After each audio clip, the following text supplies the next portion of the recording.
সকাল সকাল উঠে, মানে এখন অবশ্য সকাল না, এখন অলরেডি 11টা 10-15 হয়ে গেছে অলরেডি।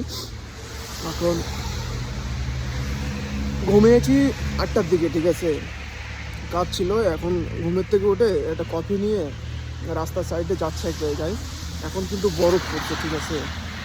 তো অবশ্য বাংলাদেশি ভাইদের সাথে থাকতে থাকতে ওদের ভাষা দু একটা শিখে গেছি, বুঝলে তো। মানে মানে বাংলাদেশের এক জায়গার ভাষা না, মানে বিভিন্ন রকম ভাষা, যেরকম নোয়াখালীর ভাষা, সিলেটের ভাষা, আলাদা আলাদা জায়গায় আলাদা আলাদা ভাষা, যেগুলো আমি কোনোদিন শুনিনি আগে। তো রাস্তার সামনে আসলাম, আর এখনকার ওয়েদারটা কিন্তু সেই, ঠিক আছে।